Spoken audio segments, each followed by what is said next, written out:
flame to go out. Next week, I want you all to study the life of Elijah. The first one. Because this is the rabbit trail we kind of got down on Wednesday night instead of going on to another fan of flame.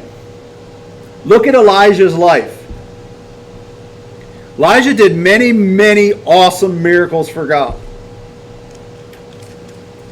But when a woman said, I'm going to kill you by this time tomorrow, he ran and hid and told God to take him home. So, what's the difference? Here you are, you boldly speak up and go, it's not going to rain till I say it's going to rain. And 3.5 years later, God said, okay, it's time to let's say it's going to rain. He says, okay, it's going to rain. You run at the speed of a horse to beat them to town because the rain's coming. So you got supernatural movement in your...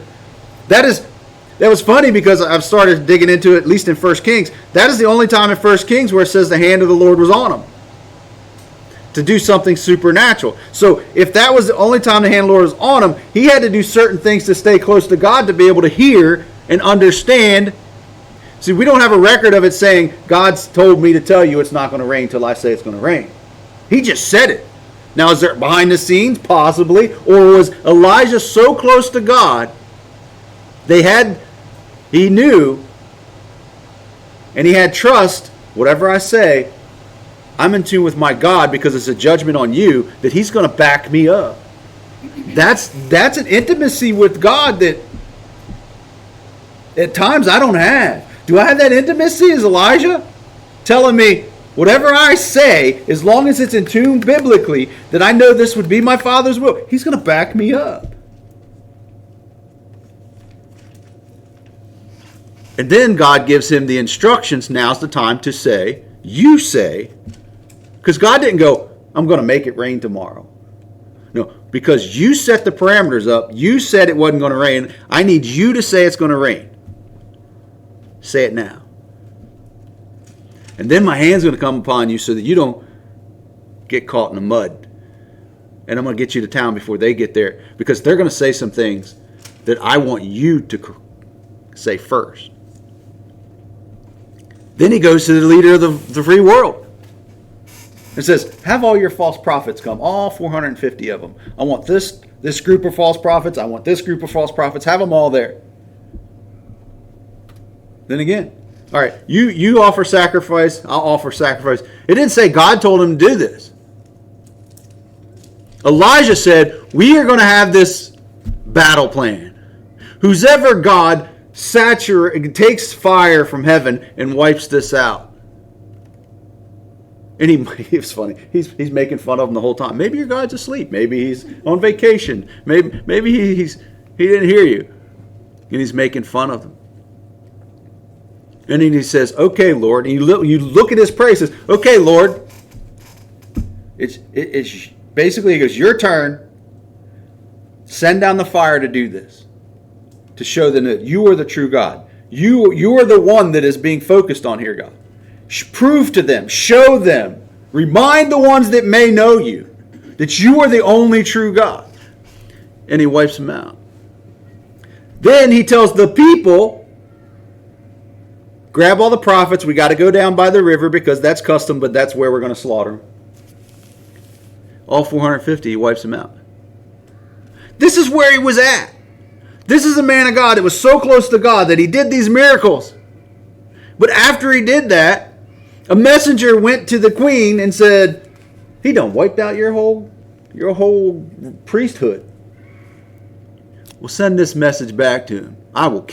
It'd be done to me if I don't kill you by this time tomorrow.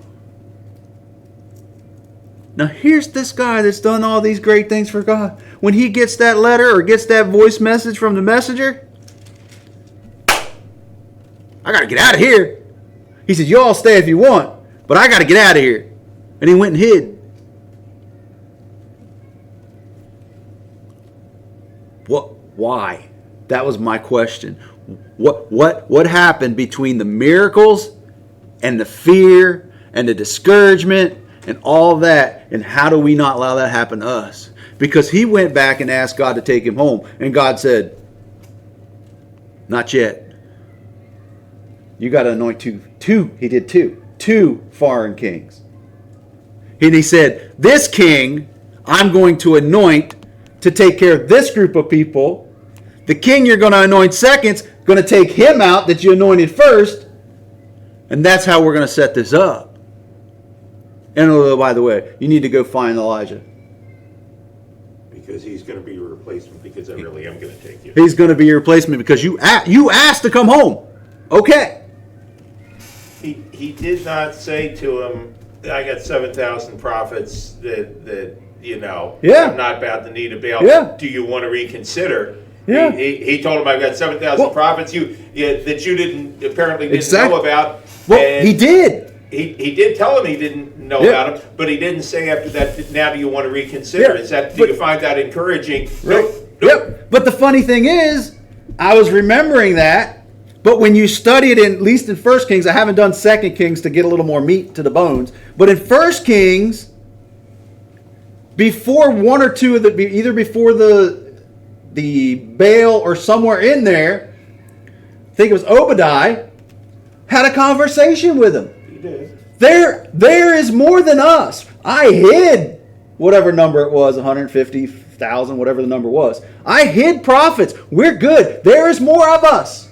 And then he goes, gets fearful from Jezebel after wherever the timeline went, and then he tells God, I am the only one, which he lied to God because Obadiah told him there's more of them.